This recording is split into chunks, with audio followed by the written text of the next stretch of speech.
Hey everyone, it's Lexi, and in today's video, I'm finally making the video a lot of you have been asking for.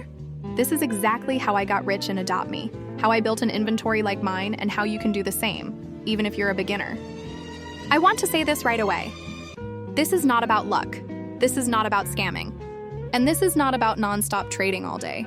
This is a real system that takes patience, grinding, and understanding how Adopt Me actually works. I'm going to explain everything step by step, and I'm not going to gatekeep anything, so make sure you watch until the end because each section builds on the last.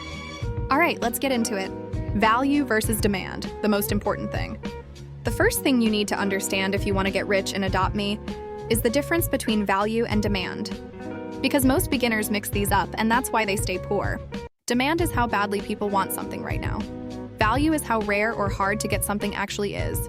Demand changes all the time. Value usually doesn't. For example, when a brand new pet comes out, everyone wants it. Demand is super high, but the value usually drops later because more and more people get it. Meanwhile, older pets that aren't talked about as much can slowly go up in value over time. Rich players don't chase what's popular, they trade for what will still matter later. Once I stopped trading based on hype and started trading based on long-term value, my inventory started growing way faster. Patience makes you rich. This part is really important, especially for beginners. If a trade feels rushed, it's usually a bad trade.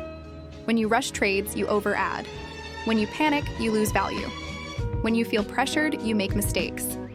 I've learned that waiting is actually one of the most powerful things you can do in Adopt Me.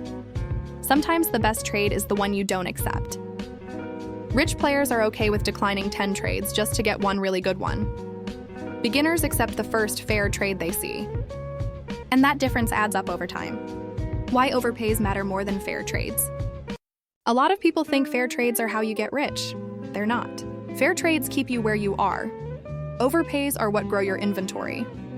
One good overpay can be worth more than 5 fair trades combined. Default text. Every time you get an overpay, you increase what you can trade with next time. That's how wealth compounds in Adopt Me. Once I started aiming for overpays instead of fairness, my inventory finally started moving forward. Controlling the trade. This is a huge trading tip that changed everything for me. Never be the one adding first. When you add first, you give away control. When you stay quiet and wait, the other person often adds more on their own. You don't need to beg. You don't need to rush. Silence is actually a strategy. A lot of people overpay just because they don't want you to decline. Learning when to wait and when to walk away is one of the biggest skills in trading. Instead of trading randomly, I focus on one pet at a time. I'll pick one pet and build it up, regular to neon, neon to mega, and then trade it when the value is right. When you try to upgrade everything at once, your inventory gets messy and you lose track of value. When you focus on one pet, every trade has a purpose.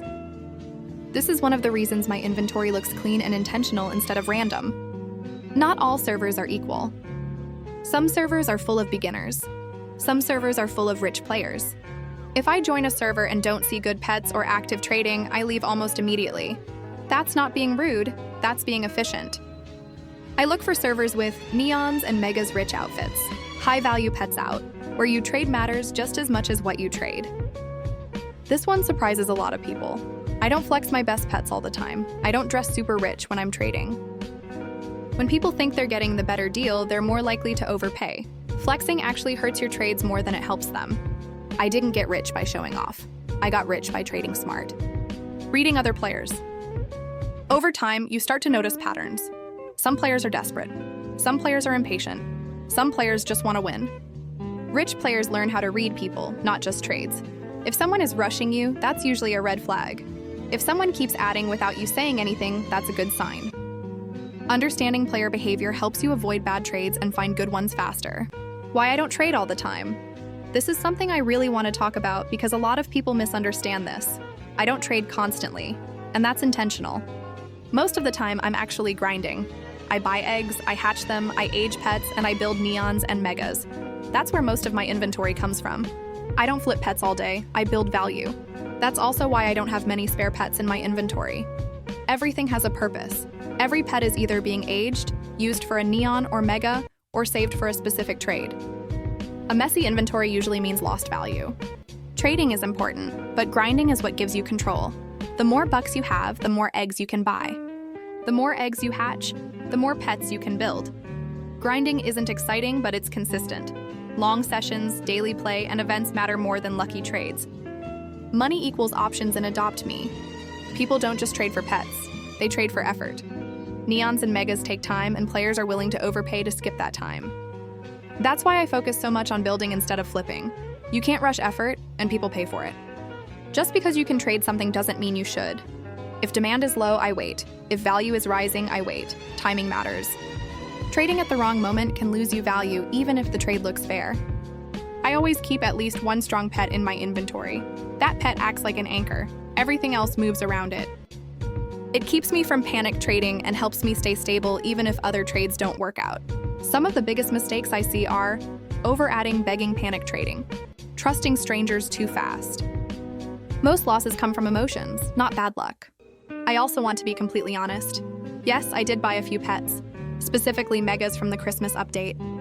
But the majority of my inventory is built by grinding, hatching, aging, and trading smart.